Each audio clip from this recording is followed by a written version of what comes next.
Oi pessoal, tudo bem? Meu nome é Thaís Mitsuki, mas vocês podem me chamar também de Miss Mitsuki. Hoje eu vim trazer aqui para vocês um pouquinho da minha. Perdão. E eu ainda tô recuperando, eu tive uma gargantinha inflamada aí, então a minha voz tá um pouco rouca ainda. Eu tô fazendo um pouquinho mais de esforço para falar aqui, mas eu já tava, né, assim, programado para fazer esse tipo de conteúdo e eu não queria demorar muito para soltar um novo vídeo no canal, então vamos ver no que vai dar. Bem, hoje eu vou falar um pouco da minha história dentro da moda alternativa. Quando criança, eu já era uma criança um pouquinho mais peculiar e eu gostava de desenhos que tinham na época, tipo Família Addams, né? Que minha mãe achava super estranho. Eu gostava de filmes também como Edward Mãos de Tesoura, que até hoje é um dos meus filmes favoritos. E assim, eu cheguei a ver bastante filmes do Tim Burton, né? No decorrer da minha vida, eu sou fã do Tim Burton. Acho que tem um ou outro filme, talvez, que eu não tenha visto, não tenho certeza agora. Mas eu sempre gostei de coisinhas mais trevosas, né? Para minha família isso era bem peculiar, porque na minha família não teve ninguém assim mais diferente. Eu diria que eu sou a primeira assim que eu conheço que é mais trevas. E olha que minha família é grande, bem grande. E eu seria a primeira trevosa ali. E demorou bastante para mim ter um contato direto mesmo com a moda alternativa em si, né? E as músicas também mais para esse lado. Então, quando jovem, eu comecei a ter um pouquinho mais de liberdade, né? Assim, na fase da adolescência, para escolher as minhas roupas. E aí começou a vir, né, o padrão só de roupas pretas. Que quando eu era criança, né, eu sempre quis ter roupas pretas, eu achava muito legal. Mas a minha família achava que era muito estranho uma criança se vestir com roupas escuras. Eu não era exatamente eu, né? Eu tava ainda caminhando ali pra tentar mostrar as coisas que eu gostava. E aí, quando eu tive as primeiras oportunidades de ter a liberdade de escolher o que eu queria usar, de me maquiar, né? Porque quando eu era criança também não me maquiava e tudo mais. Aí já foi começando a fasezinha Baby Bat, né? Que eu usava maquiagem carregada no olho, mas naquela época eu só usava o lápis preto, né? Bastante lápis preto no olho. E eu gostava bastante de batom vermelho.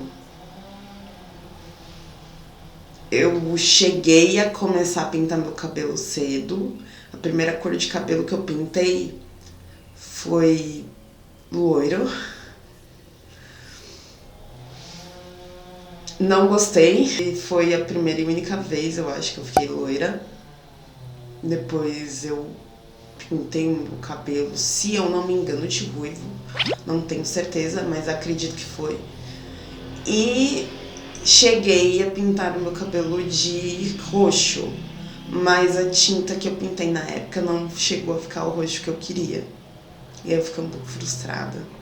Mas a cor de cabelo que eu fiquei mais tempo, assim, de diferente foi preto e vermelho. Foram as cores que eu mais usei. Porque o roxo era difícil de achar, muito difícil mesmo. Hoje em dia é mais fácil achar até maquiagem roxa, mas antigamente era bem raro mesmo. Pelo menos eu assim, não achava muito na minha época, né? E aí eu fui pesquisando sobre, cheguei a ter uma fasezinha emo, sim. E só que não era muito a minha pira de vestimenta, era legal e tal, mas com o passar do tempo não era exatamente aquilo que eu queria. Cheguei na fase de me vestir também no estilo metaleira. Usualmente, às vezes eu até ainda pareço assim, né? Mas por causa de camiseta de banda, que ainda uso.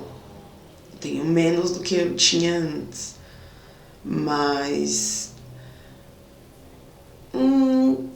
Tá ali. É um estilo que eu ainda uso de vez em quando. Mas quando eu cheguei na subcultura gótica, pronto, aí eu me encontrei. Aí foi assim, o abrir dos olhos, né? O olhinho brilhando, assim, é tudo aquilo. Porque a subcultura gótica ela é muito rica, né? Não só de visual, não só de literatura, mas também a música. E isso é muito legal. Eu até escutava algumas bandas que usualmente da subcultura gótica, mas eu não sabia, porque quando nova eu não me aprofundei muito no conhecimento da, da história em si, né? Eu fiquei mais na parte do visual quando jovem, o que é normal. Jovem, assim, geralmente, realmente a primeira coisa que vai chamar a atenção é o visual. E tá tudo bem. Se você quiser ultrapassar isso, né? Quiser saber mais, é sempre legal buscar a história, a origem das coisas. Todo conhecimento é válido, né? E as pessoas, por conta do visual, né, na escola, assim, e quando eu comecei a trabalhar, né, me chamavam de Vamp. Foi um dos meus primeiros apelidos, assim, que pessoas de fora me deram. Que eu até adotei como pseudônimo por um tempo, né. Foi isso, assim, de início foi um navegar entre estilos musicais e as variedades de roupas e bastante customização, né? Porque quando eu era jovem não era comum no Brasil ter muita loja com roupa alternativa. A galera que tinha interesse na moda alternativa ou importava, mas aí, né, ou customizava, comprava roupas pretas e customizar elas. Até tinha a galeria do rock já, mas eu diria que ainda assim a variedade não era tão vasta igual é hoje, entendeu? Hoje em dia você tem muito mais opções e uma qualidade muito melhor. Não que na época não tivesse nada de qualidade. Tinha, mas era difícil e também custava um pouco mais, entendeu? Você ostentar um visual mais trabalhado. Então, naquele tempo era bem comum a galera customizar mesmo o visual. Pegar uma roupa e se queria tipo um visual mais trash, rasgar ela. Essas sobreposições que hoje é muito comum, né, de blusinha, tipo arrastão, na época a gente pegava meia, arrastão mesmo, rasgava e usava. Era isso, a sobreposição. Ou uma meia mesmo para usar de segunda pele, né, aquelas meias mais fininhas, e usava também como sobreposição. Era bem divertido fazer a customização de peças até hoje, né, eu ainda customizo algumas, até porque às vezes eu gosto da peça, mas ela não tá do jeito que eu quero. E aí eu não tenho problema nenhum, eu vou lá e corto ela, não tenho dó. Às vezes a peça novinha, eu acabei de comprar, eu arranco a gola, arranco manga, é bem comum as minhas roupas estarem assim. Tem muito mais roupas agora no meu guarda-roupa que eu não preciso customizar, porque tem muitas lojas que eu gosto muito de comprar, né? E a peça é linda do jeito que ela tá. Mas tem outras que eu ainda faria, assim, uma modificação e eu não tenho problema com isso. Eu vou lá e modifico. Mas o que acontece quando você tem um visual alternativo e vem de uma família que essencialmente tem parâmetros muito cristãos enraizados? Você tem que romper uma barreira inicial. E isso é difícil. Principalmente quando você já tem um monte de outras questões para lidar, né? No meu caso, eu tinha muitas questões pessoais para lidar, além dessa barreira do visual, assim, né? Mas durante a minha adolescência, eu diria que eu tive muito mais abertura, né? Porque aí os pais e a família encara como, é uma fase, vai passar. Quando crescer, isso passa. Quem nunca ouviu essa frase? Se você não ouviu essa frase, parabéns, você tem sorte, muita sorte. Mas não é assim para a maioria. E aí, quando você chega na fase adulta, rola sim uma pressão. E no meu caso, eu acabei cedendo à pressão externa. Pressão do mercado de trabalho, pressão familiar que teve, sim. Hoje em dia minha família é bem tranquila, já entendeu que é esse o meu jeito, eu sou assim, entendeu? Eu gosto disso, isso faz parte de mim.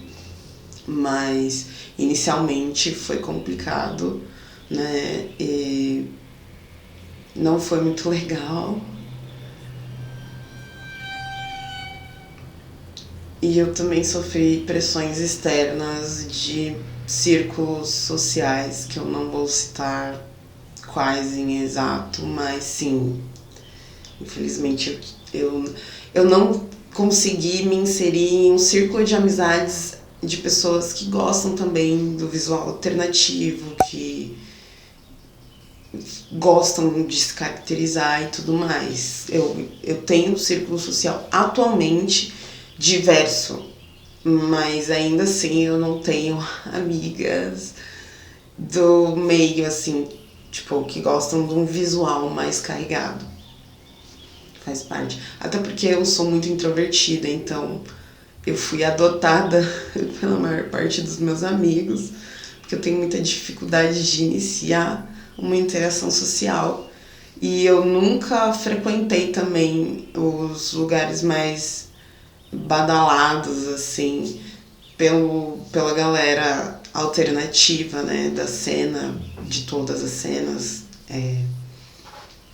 O que dificultou ainda mais, né, eu consegui me impor e mostrar que isso fazia parte de mim. E aí teve esse momento onde toda essa pressão pesou demais e eu resolvi deixar de ser a Thaís alternativa, que gostava de se arrumar desse jeito, com visual carregado. Ai, mas você só se veste assim pra chamar a atenção. Não, eu gosto desse visual. Eu acho bonito. Você não gosta, mas eu curto. E tem muita gente que curte isso, faz parte da pessoa, entendeu? Uma forma de expressão da pessoa. Você pode não gostar, mas você tem que respeitar. Mas eu não me respeitei e acabei tentando virar norme. E essa foi uma fase muito complicada. Foi uma fase onde eu deixei de pintar o cabelo, foi uma fase onde eu abandonei a maquiagem super carregada, tentei vestir roupas mais padronizadas.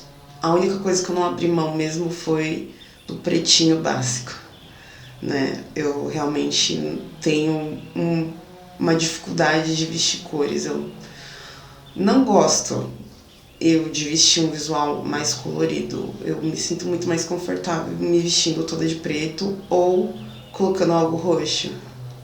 Que atualmente, assim, a única coisa colorida que tem no meu guarda-roupa é roxo ou lilás, nessa base, né? E nesse período que eu tentei ser mais norme, foi muito complexo, porque meio que eu entrei no autocancelamento, né? E isso não faz bem pra cabeça. Mas as pessoas esquecem de citar que, sim, ainda no século XXI, as pessoas não normalizaram que tem gente que curte isso, faz parte da pessoa, entendeu?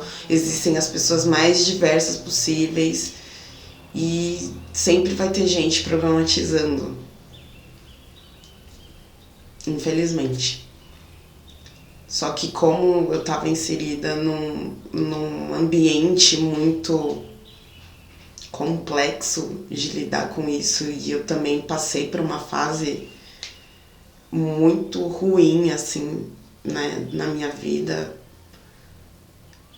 tudo isso culminou para coisas piores. Foi complicado, foi realmente complicado. Se você tá vendo esse vídeo e você está saindo da sua fase da adolescência e entrando na vida adulta, sofrendo algum tipo de pressão externa para mudar quem você é e você não quer mudar, tipo, a forma como você se veste, não mude por pressão externa. É um conselho assim que eu deixo. Não só para as pessoas alternativas, né? Porque a moda, ela faz parte de uma expressão de quem você é. É algo em construção, né? E depois que eu consegui entender que o que eu estava fazendo não era bom para mim e que eu precisava fazer as pessoas entenderem que se elas gostam mesmo de mim, elas iam respeitar essa parte minha, né? Eu resolvi voltar, né? E aí eu voltei a ver tutoriais sobre maquiagens alternativas que já eram diferentes, voltei a comprar as roupas que eu gostava, voltei a carregar o visual, né? Voltei a alterar o cabelo. Foi uma libertação, né? Eu entendi que sempre vai ter gente criticando. Sempre vai ter alguém que te critica. Sim. E a gente tem que aprender a passar por cima disso, para não ficar se anulando por causa dos outros. Porque faz parte de você. E se essa pessoa não gosta dessa parte de você, essa pessoa não é boa para o seu círculo social. Mesmo que doa, o melhor é se afastar. Porque ficar se anulando para pertencer a um ambiente que você precisa vestir uma persona para estar ali não é saudável. Então, pondere muito isso. Eu aconselharia até, se tipo, tá te fazendo muito mal isso, você buscar uma ajuda profissional, né? Num caso assim, terapia vai te ajudar melhor a lidar com esse tipo de questão. Eu tava com a intenção de trazer sobre a moda alternativa num aspecto mais superficial, mas eu acho que muita gente fala assim, sabe? Talvez seria interessante ter essa visão de alguém que entrou e saiu, porque o Brasil, ele ainda é um lugar que pesa muito sobre, principalmente por questões religiosas, sabe? E Ah, nossa, se você veste esse visual, você tem um pacto com o capeta. Ai, se você gosta desse tipo de música, você é uma pessoa do mal. Não é por aí, entendeu? Quem vê cara não vê coração. Sim, eu disse essa frase. Porque é verdade, entendeu? O visual não diz quem a pessoa realmente é. Às vezes a pessoa tem um visual super carregado e é super fofa. Às vezes a pessoa tem um visual super fofo e é uma escrota. Então, assim, não é a capinha que vai dizer o que a pessoa é ou não, né? A capinha só faz parte daquilo que ela gosta ou que ela quer mostrar. Essa minha volta, assim, pro estilo alternativo, o que a pessoa, a influencer, né, que mais me ajudou, assim, nessa transição de retorno foi a Sara Mitiche, que eu comecei a ver os conteúdos dela no Instagram e aí foi um abrir de olhos. Foi libertador, porque a forma como ela fala sobre moda, como ela fala sobre expressão e tudo mais, é sensacional, é maravilhoso. Inclusive, eu vou deixar aqui embaixo o link do Instagram dela, super vale a pena vocês verificarem o conteúdo dela, é muito rico de informação, não só de moda ou moda alternativa, né? Ela sempre tá dando dica de lojas, ela sempre tá servindo looks impecáveis, assim. É uma rainha, entendeu? É uma maravilhosa. Não a conheço pessoalmente, mas a gente já conversou algumas vezes na rede social, no Insta, né? E foi muito legal. Nossa, ela é uma diva, assim. Ela é uma pessoa, é uma camaleoa, né? Assim, ela, como fala? Mostra muito que você pode ser todas as versões de você e não tem problema, tá tudo bem. Você não tem que ser só um visual, entendeu? Você não tem que seguir só um padrão. Você pode abraçar todas as nuances, todas as suas versões e continua sendo você, porque ninguém tem só um lado, né? A gente tem diversas facetas ao decorrer da vida e também assim de look, de visual. Às vezes a gente tá afim de fazer um visual um pouco mais dramático, às vezes você quer fazer um visual um pouco mais clean, ainda continua sendo você. As pessoas não estão sempre daquele jeito que tá na foto ou que tá no vídeo, entendeu? Principalmente quando elas estão trabalhando, né? É isso, eu acho que todo mundo tinha que respeitar mais o próximo e suas diversidades, sabe? Enfim. Bom, gente, eu espero que vocês tenham gostado desse vídeo e até a próxima!